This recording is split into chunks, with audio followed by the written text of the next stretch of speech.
when I was with Marine Corps University after Dewey, we had what we call interagency students. So students that worked in the federal government, they were federal employees, but they weren't active duty military.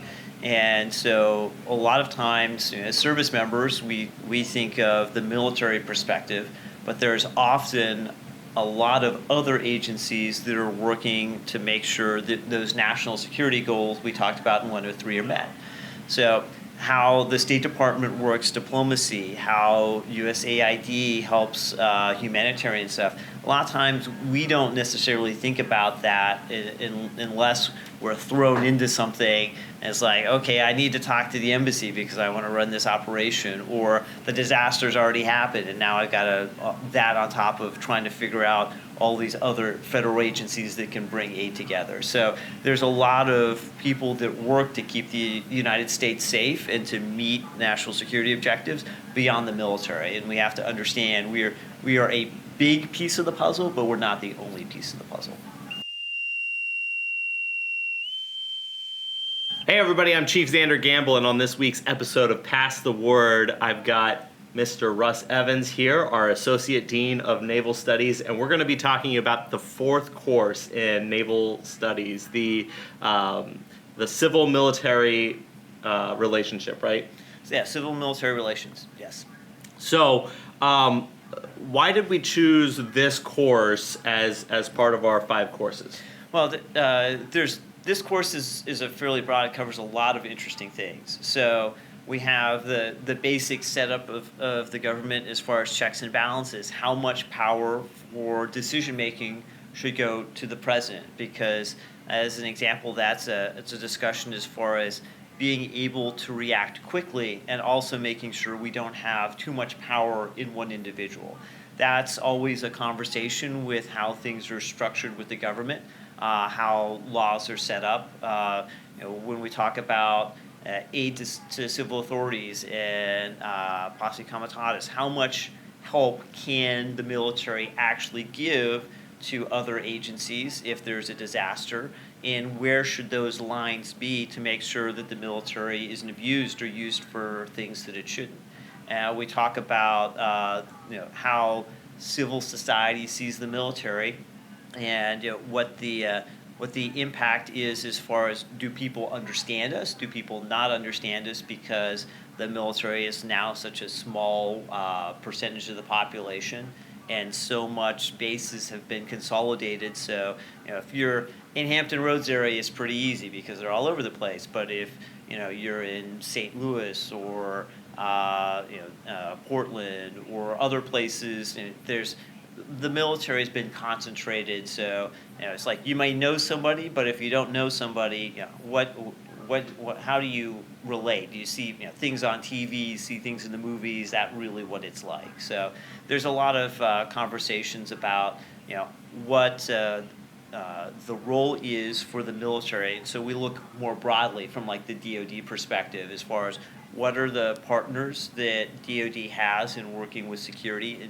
in government agencies? What is the relationship between the general public and the military as far as how does the military make sure it does things so it stays a trusted institution? Because a lot of surveys have shown that, hey, of all the things that the federal government does, what does the general public have the most faith in? It's the military.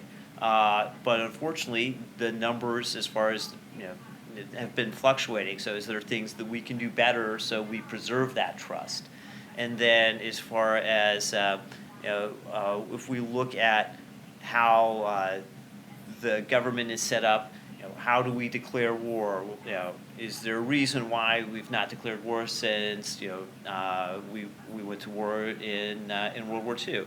How do war powers act? So we try to look a little bit at the legal aspect, a little bit at the civil aspect, and then also the combined national security aspect. So there's a lot of ground to cover, but leaving the purely military, hey, here's what the services do in order to accomplish national security goals, and then say, okay, what is the role of the military member in society? How does the military maintain that trust? How is the government structured for national security, and then what are the agencies that come together. That's a lot to cover, but it's something that is very topical because it's something that is evolving, and there's the conversations about, hey, here's how we should use the military, here's how the all-volunteer force should or shouldn't work. And so I think it's good to have those conversations because, again, it's something that comes up. We deal with it in different ways. We may not have the conversations exactly that way, but it's something that we touch on in a lot of different areas. And so might as well take it head on and have those conversations. And again, with the perspectives of people that are across the force as far as what they've seen in their experience, what they've seen in the bases they've been at, and the agencies that they've worked with overseas, and some of the responses that they've had domestically, whether it's natural disasters or other things where they're called to work with civil authorities. And so, like, because this all comes from the federal government, the one document that kind of governs our federal government is the Constitution, right? Certainly, and there we'll actually go and look at as far as how does the Constitution lay out certain powers. Why are those powers where they're at? What are the limits as far as what can the president do? What can the Senate do? How does the House? Why are these powers sort of distinct and different? And how do they come together? And again, it's I mentioned it before. There's a challenge between having flexibility and speed, but also making sure that not any one entity has too much power. We'll also look at the role of the Supreme Court as far as looking at the actions of the military as far as reviewing cases or laws that apply to the military, and say, here are some examples of things that the Supreme Court has done that impacts what we do. So instead of being like the history class, this is kind of more of a government, political science type course. Yeah, I think that's one way to describe it. But sort of like the history course, where we're not studying history for history's sake, we're looking at government or political science as it directly applies to us and the military member. So again, trying to make it more applied and more focused and more relevant for the military member. So if we're looking at it at how it applies for us, how does the average service member, the average sergeant or second class petty officer, take this and apply what they learned in this class to their daily job? Well, it could be as simple as understanding why certain things happen in as far as rules and laws, and understanding some arguments where it's like, I've heard some people say some things and I didn't really understand what they meant, and now I actually see what the law says and why people have these conversations, and I understand both sides a little bit better, so they're more informed from that perspective. And then the other aspect of it is one thing that we talk about is the need for the civilian population to have trust and faith in the military. And what does that mean? How do I conduct myself as a member of the military that preserves that trust, and why are my actions important? Just like in your unit, people are looking at the next senior person as an example.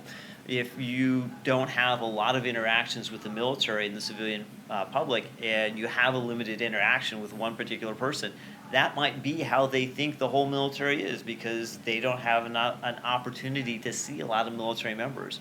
So we have opportunities to make very positive impacts or potentially negative impacts through one interaction, because that's the only view of serving military that individual has, is through that interaction.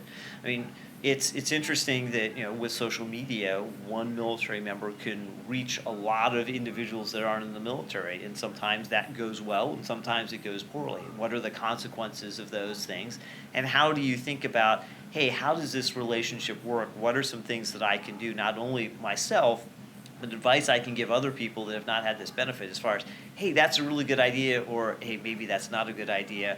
And you may not have understood why it's good or bad, because you've not had the opportunity to think sort of how that bigger picture comes into play. So it's not just about being a good service member, but being a good citizen. I don't think you can divide those two, correct? Right. So to wrap this up, basically we've got the NAV 104 is the Civil Military Relations course, and In it, we talk about the separations of powers. We talk about how the DoD fits into the bigger picture of the federal government, and really the average service member can take this and apply this in their own lives because they can become a better citizen of the country and of the world. That's certainly a big part of it, and also, again, understand some of the context as far as, hey, decisions that are made, why are they made that way, what are the impact, and what are the things that go together for them. All right. Well, thank you very much for coming on. We're going to have one more episode with Mr. Evans here when we're going to talk about the capstone course. So stay tuned, stick with us, and we're going to get more information out. If you haven't yet, go to usncc.edu, sign up for one of our associate degree programs, and you'll be able to get all 5 of these courses as part of your degree program.